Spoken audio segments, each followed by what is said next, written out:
السلام علیکم ورحمۃ اللہ وبرکاتہ۔ الحمد للہ وکفی والسلام علی عباده الذین اصطفی، اما بعد،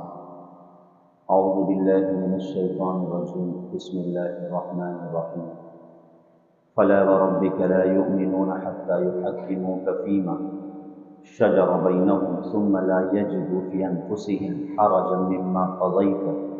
وَيُسَلِّمُ تَسْلِيمًا، صدق اللہ العظیم۔ وقال النبی صلی اللہ علیہ وسلم: لا يؤمن احدكم حتى يكون هواه تبعا لما جئت به، او كما قال علیہ السلام۔ وقال عمر بن الخطاب رضی اللہ عنہ: القضاء فریضة محکمة وسنة متبعة۔ اللہ تعالیٰ نے جس دین اسلام سے ہمیں نوازا ہے، یہ دین اسلام تقاضا کرتا ہے اس بات کا کہ ہم مکمل اس دین اسلام کو اپنانے والے بنیں۔ یہ نہیں کہ بعض چیزوں میں ہم اسلام کی اطاعت کریں اور اسلام کی اتباع کریں، اور جو چیزیں ہمیں پسند نہ ہوں اور جو چیزیں ہمارے ذہن و دماغ میں نہ آوے ہم اسے ترک کر دیں۔ اللہ تعالیٰ نے قرآن کریم میں ذکر فرمایا ہے: یا ایھا الذین آمنوا ادخلوا فی السلم کافہ، اے ایمان والو پورے کے پورے اسلام میں داخل ہو جاؤ، یعنی مکمل الف سے یا تک، اے سے زیڈ تک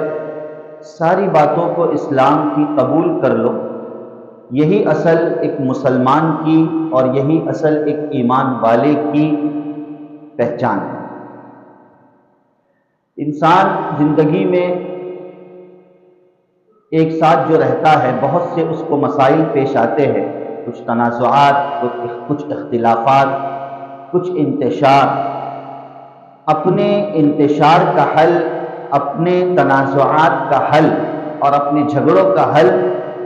وہ اللہ اور اس کے رسول سے کروائے۔ اللہ اس کے رسول صلی اللہ علیہ وسلم کی تعلیمات سے کروانا اس کے لیے لازم اور ضروری ہے۔ اسی لیے قرآن کریم نے صاف فیصلہ فرما دیا اور صاف ایمان والے کی اور ایک مسلمان کی پہچان بتلا دی کہ فلا وربک، اے نبی صلی اللہ علیہ وسلم آپ کے پاک پروردگار کی قسم، اللہ خود اپنی قسم کھا رہے ہیں، آپ کے پاک پروردگار کی قسم، لا یؤمنون، وہ شخص ایمان والا ہو نہیں سکتا۔ یہ قرآن کا فیصلہ ہے، کسی اور کا فتویٰ نہیں، یہ قرآن کا فیصلہ ہے۔ لا یؤمنون، وہ شخص ایمان والا نہیں ہو سکتا، وہ شخص مسلمان نہیں ہو سکتا، حتی یحکموک فیما شجر بینہم، کہ جب تک کہ وہ اپنے معاملات کو آپ کے سامنے پیش نہ کرے، آپ کو اپنا حکم، اپنا قاضی اور آپ کو اپنا امیر تسلیم نہ کرے، اور جب آپ کسی چیز میں فیصلہ فرما دے تو ثم لا یجدوا فی انفسہم حرجا مما قضیت، کہ آپ کی طرف سے کیا گیا جو فیصلہ ہے اس کے متعلق ذرا برابر بھی دل میں تنگی محسوس نہ کرے، تو اس وقت تک کوئی شخص ایمان والا نہیں ہو سکتا۔ معلوم یہ ہوا کہ نبوی تعلیمات کے ذریعے سے اپنے معاملات کو حل کرنا، اسلامی تعلیمات کے ذریعے سے اپنے معاملات کو حل کرنا، یہ فرض، لازم اور ضروری۔ اور صحابہ کی یہ ایک بہترین، صحابہ کرام اس کی ایک مثال تھی۔ صحابہ کرام کی ذات گرامی، ایک دفعہ ایک منافق اور ایک یہودی کے درمیان جھگڑا ہوا، مشہور واقعہ ہے، اور انہوں نے اپنا معاملہ اللہ کے رسول صلی اللہ علیہ وسلم کی خدمت میں لے گئے۔ منافق جو ظاہراً اپنے آپ کو مسلمان بتلاتا تھا مگر اندر سے وہ منافق تھا، اللہ کے رسول صلی اللہ علیہ وسلم نے معاملے کو سنا اور معاملے کو سننے کے بعد اس یہودی کے حق میں فیصلہ فرمایا۔ اب اس منافق سے رہا نہیں گیا اور اس نے وہی معاملہ حضرت عمر فاروق رضی اللہ تعالیٰ عنہ کی خدمت میں پیش کیا۔ حضرت عمر فاروق رضی اللہ تعالیٰ عنہ نے فرمایا، کیا تم نے اپنا معاملہ نبی کریم صلی اللہ علیہ وسلم کے سامنے پیش نہیں کیا تھا؟ اس پر اس منافق نے کچھ قیل قال شروع کر دی اور کہا کہ ہاں پیش تو کیا تھا، لیکن میں چاہتا ہوں کہ آپ ہمارا فیصلہ کریں۔ چنانچہ حضرت عمر فاروق رضی اللہ تعالیٰ عنہ اندر گئے، تلوار لے آئی اور تلوار کے ذریعے سے اس منافق کا سر قلم کر دیا اور فرمایا کہ تیرا یہی فیصلہ ہے، تیرا یہی فیصلہ ہے کہ جو شخص نبی کریم صلی اللہ علیہ وسلم کے فیصلے سے روگردانی کرے، نبی کریم صلی اللہ علیہ وسلم کے فیصلے کو نہ مانے، تو اسے دنیا میں جینے کا کوئی حق نہیں، اس کی یہی سزا ہے۔ فَلَا وَرَبِّكَ لَا يُؤْمِنُونَ حَتَّى يُحَكِّمُوكَ فِيمَا شَجَرَ بَيْنَهُمْ، کہ جب تک کہ ہم اپنے آپ کو مکمل دین اسلام کی تعلیمات کے تابع نہ کر دیں، اس وقت تک ہم ایمان والے نہیں ہو سکتے، اس وقت تک ہم مسلمان نہیں ہو سکتے۔ وَمَا كَانَ لِمُؤْمِنٍ وَلَا مُؤْمِنَةٍ إِذَا قَضَى اللَّهُ وَرَسُولُهُ أَمْرًا أَن يَكُونَ لَهُمُ الْخِيَرَةُ مِنْ أَمْرِهِمْ، کہ کسی ایمان والے مرد کے لیے، کسی ایمان والی عورت کے لیے یہ مناسب نہیں ہے، ان کے شایان شان نہیں ہے یہ بات کہ جب اللہ اور اس کا رسول کسی چیز کا فیصلہ کر دے، کوئی آرڈر دے دے، کوئی حکم دے دے، تو اب اس کے اندر کوئی ہیلے بہانے تلاش کر کے اس حکم سے پسے پشت ہو جائے، اس حکم کو چھوڑ دے،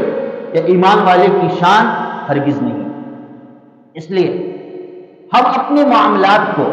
جہاں تک ہو سکے ایک اسلامی رخ دینے کی کوشش کریں، ایک اسلامی شکل دینے کی کوشش کریں، اور بالخصوص آج کے دور کے اعتبار سے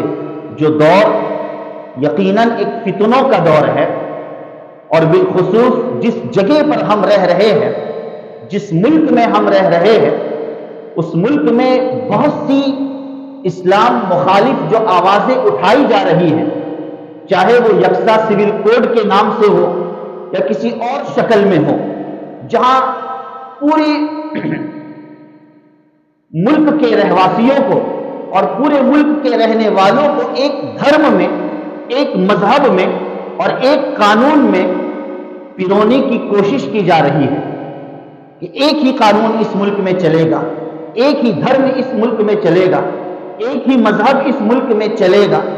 یہ جہاں آواز اٹھائی جا رہی ہے، ایسے موقع پر تو ہم مسلمانان کو، اہل ایمان کو قرآنی اور نبوی تعلیمات سے بہت قریب سے قریب تر ہونے کی ضرورت ہے۔ اگر ان مواقع میں ہم نے دینی تعلیمات کو اور دینی فیصلوں کو پس پشت ڈال دیا تو ظاہر ہے کہ وہ دن دور نہیں، اللہ ہم سب کی حفاظت فرمائے، کہ جو پروپیگنڈا کیا جا رہا ہے اور جو سازشیں رچی جا رہی ہے کہ کس طریقے سے سبوں کو ایک ہی طرز پر کر دیا جائے، چاہے ان کی شادیاں ہو، چاہے ان کی خوشی کے موقع ہو، چاہے ان کے غم کے موقع ہو، سب کو ایک ہی حکم اور ایک ہی قانون میں نافذ اور ڈھال دیا جاوے، وہ دن دور نہیں۔ اللہ کا شکر اور احسان ہے کہ اللہ پاک نے خصوصاً اللہ کی اس ملک پر اور اس ملک کے مسلمانوں سے یقیناً اللہ کی بے انتہا محبت ہے کہ اس ملک کے رہنے والے مسلمانوں نے، ایمان والوں نے، اللہ والوں نے اور علماء کرام نے بڑی بڑی خدمات انجام دی ہے، بڑی بڑی خدمات انجام دی ہے، اور ان خدمات میں سے ایک بہترین خدمت اور ایک بہترین سٹیج یہ مسلم پرسنل لاء بورڈ کا ہے، اور اس مسلم پرسنل لاء بورڈ کے ذریعے سے، اس سٹیج کے ذریعے سے، جہاں اس کے بہت سارے مشن ہیں، جہاں اس کے بہت سارے پیغام اور میسیجز ہیں، ان میسیجز اور ان پیغامات میں اور ان مقاصد میں ایک اہم مقصد دارالقضاء کا قیام ہے۔ ایک اہم مقصد کیا ہے؟ دارالقضاء کا قیام، دارالقضاء کی شکل ہے۔ یہ دارالقضاء در حقیقت اسی اسلامی احکامات اور اسلامی قوانین کو نافذ کرنے کا ادارہ ہے۔ اسلامی احکامات و قوانین کو آپسی معاشرتی اعتبار سے نافذ کرنے کا ایک بہترین ادارہ ہے۔ جی ہاں، یقیناً ہم جس ملک میں رہتے ہیں اس ملک کے قوانین کا پاس رکھنا، لحاظ رکھنا، یہ تو لازمی بات ہے، یہ تو ہمارا حق ہے، اس سے انکار نہیں ہے کہ بہت سے ایسے مسائل ہیں جو مسائل کرمنل ہو اور جس میں یقیناً کورٹ، عدالت اور قوانین کے بغیر کوئی چارہ کار نہیں، اس میں تو ہم سر تسلیم خم کرتے ہیں، اور اس سلسلے میں تو ہم یقیناً کورٹ، کچہری اور حکومت اور قوانین کے احکامات کے ہم یقیناً پابند ہیں۔ لیکن وہ مسائل بالخصوص جو ہمارے اندرونی مسائل ہیں، وہ مسائل جو بالخصوص ہمارے داخلی اور آئلی مسائل ہیں، معاشرتی مسائل ہیں، جن مسائل میں بظاہر کسی قسم کی تنفیذ کی کوئی کسی کی ضرورت نہیں ہے، چاہے وہ میاں بیوی کے جھگڑوں کا معاملہ ہو، چاہے وہ ہم آپسی طور پر جائیداد اور زمین کا معاملہ ہو، جو ہمارے داخلی مسائل ہیں، بالخصوص ان داخلی مسائل میں ضرورت اس بات کی ہے کہ ہم اسلامی طرز کو اختیار کریں، اسلامی اصول و ضوابط کو پیش نظر رکھیں۔ یہ بہت ضرورت ہے اس بات کی۔ آج افسوس اس بات کا ہوتا ہے، آج ہم کورٹ کا سروے کریں، کورٹ کچہریوں کا جائزہ لیں، کتنے ہمارے اس سلسلے میں بات آ چکی ہے، کتنے ہمارے مسلمان بھائی بہنوں کے کیسز اور مسائل کورٹ کچہریوں میں چل رہے ہیں، کتنے چل رہے ہیں، کئی ہزاروں سے زائد تعداد میں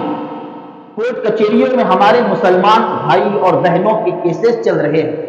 آئے دن کورٹ کچہریوں میں چکر لگا رہے ہیں۔ ان میں سے ہر ایک جانتا ہے کہ میں کتنا سچا ہوں اور میں کتنا غلط ہوں، میں کتنا سچ ہوں اور کتنا جھوٹ ہوں،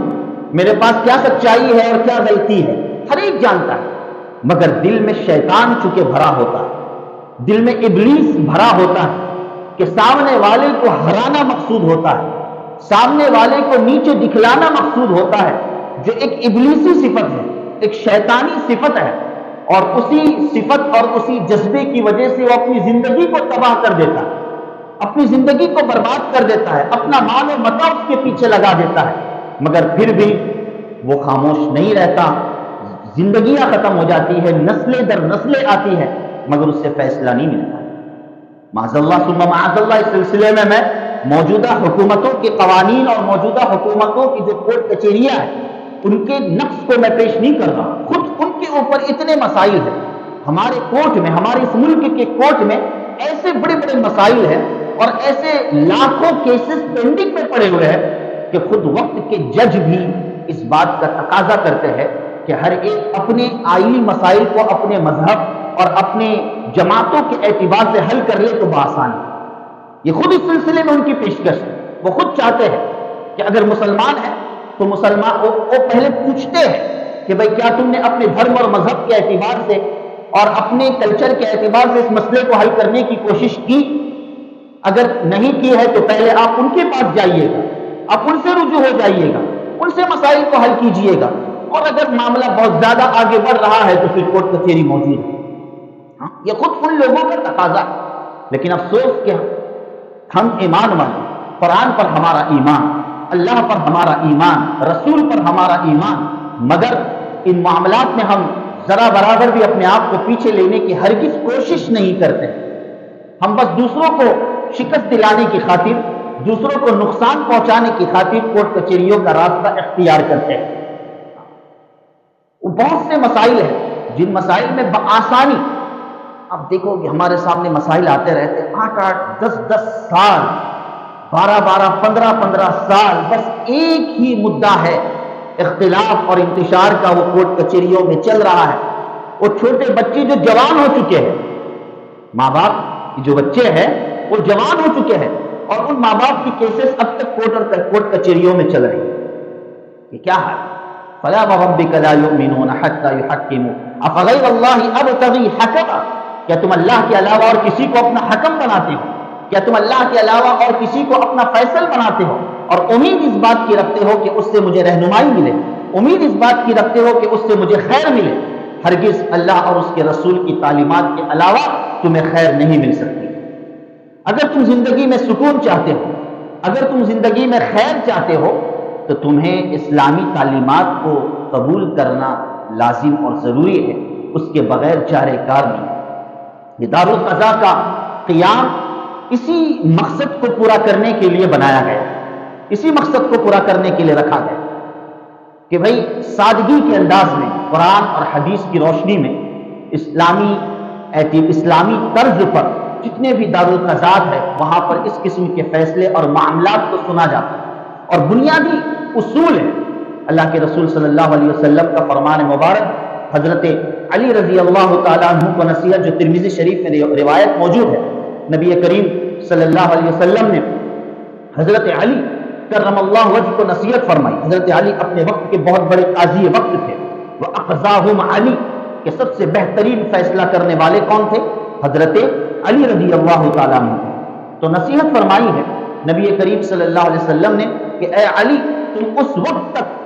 دو لوگوں کے درمیان فیصلہ نہ کرنا جب تک کہ دوسرے کی بات کو تم نہ سنو۔ کیا فرما رہے؟